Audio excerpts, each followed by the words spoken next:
En el proyecto de Madrid Abierto 2008, el artista chileno Fernando Prats, residente en Barcelona desde hace casi una década, produjo el proyecto Gran Sur. Este consistió en el montaje en neón sobre la fachada de Casa de América en Madrid del anuncio de la Imperial Transantarctic Expedition en 1914, liderada por Ernest Shackleton y publicada en el periódico de la época con el propósito de reclutar hombres para la realización de tal expedición. El objeto manifiesto de esta, como todos sabemos, era cruzar el continente antártico por el polo. Sin embargo, el barco en que viajaba, el Endurance, fue atrapado y destruido por los hielos en un punto crítico de la travesía. Primer gran combate de la naturaleza contra la cultura.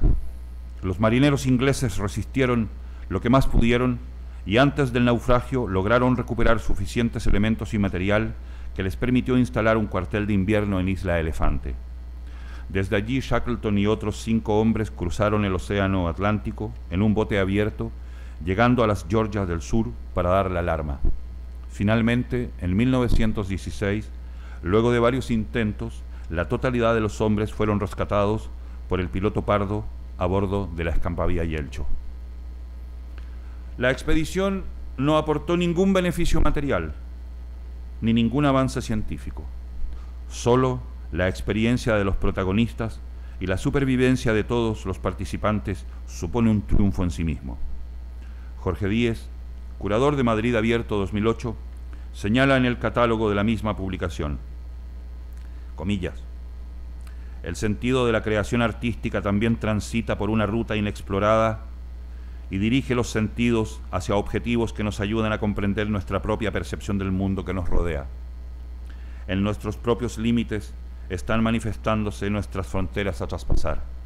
La decisión del viaje de Sir Ernest Shackleton es análogo a cualquier idea artística que busca como fin descubrir y revelar lo inédito. Él tuvo una idea en la que nadie más creía. Cierre de comillas. La presente lectura debe ser tomada como un momento reflexivo en elaboración que ya ha tenido una versión preliminar, expuesta en el coloquio El Silencio, organizado por Fernando Castro Flores en el marco de la Bienal de Canarias en marzo del 2009. Así como él mismo lo señala en la introducción del seminario, es preciso estar en silencio para oír mejor, para escuchar el sonido del mundo, entendido como el espacio capaz de comprender los sonidos y las ausencias en esta doble apreciación del paisaje social y personal. Silencio, en definitiva, para recuperar el valor analítico de la pausa y de la producción de diferencia, destinada a poner la escucha en lo que habitualmente se escapa o se encubre.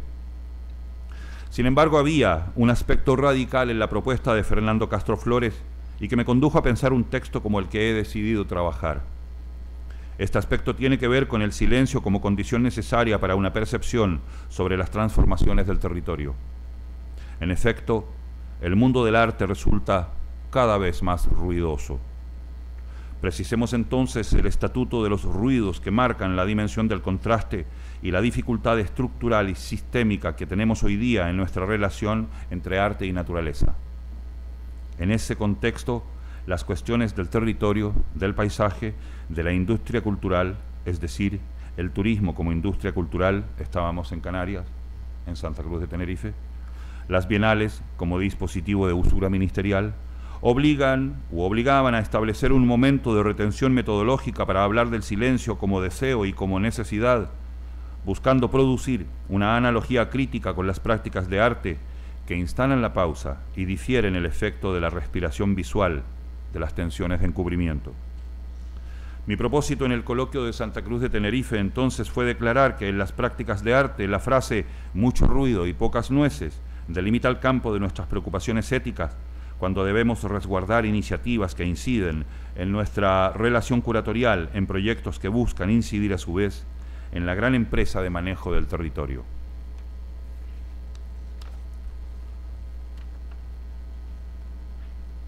Llegué entonces a Canarias a leer un texto que titulé Chuquicamata.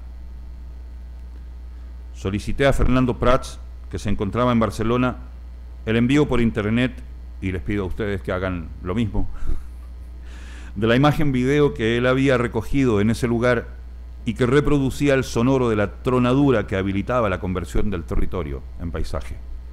Ustedes saben que todos los días del año, a las 12 del día, hay una detonación en Chuquicamata, que es la mina de cobre a tajo abierto más grande del mundo.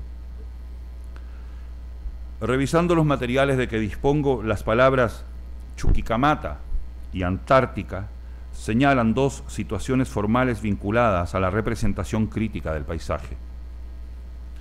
No deja de ser exacto que en ambos casos la determinación de lo sonoro resulta decisiva para diseñar la percepción del territorio. En el caso de Chuquicamata es el sonoro de la tronadura, mientras que en la Antártica es el sonido del viento. Distinción que introduce las nociones de interrupción y continuidad en la percepción que diseña la vigencia de dos situaciones extremas en la invención del paisaje. Sin embargo, la relación no es de equilibrio. En el Gran Norte, la tronadura es efecto de una intervención industrial de gran escala, mientras que en el Gran Sur todavía es posible dimensionar la resistencia del cuerpo humano en su más pequeña escala. Encuentro una fotografía de Fernando Prats cavando en la nieve en la Antártica para enterrar un paquete con materiales y herramientas de su propiedad. El gesto posee una dimensión mínima frente a la excavación mecánica de Chuquicamata. En el terreno de la excavación, la amplitud del Gran Norte se condensa en la retracción radical del Gran Sur, en el que Prats supone realizar el simulacro de enterrar unos indicios destinados a ser conservados, como si escondiera unos instrumentos destinados a recoger testimonios de las capas de la tierra.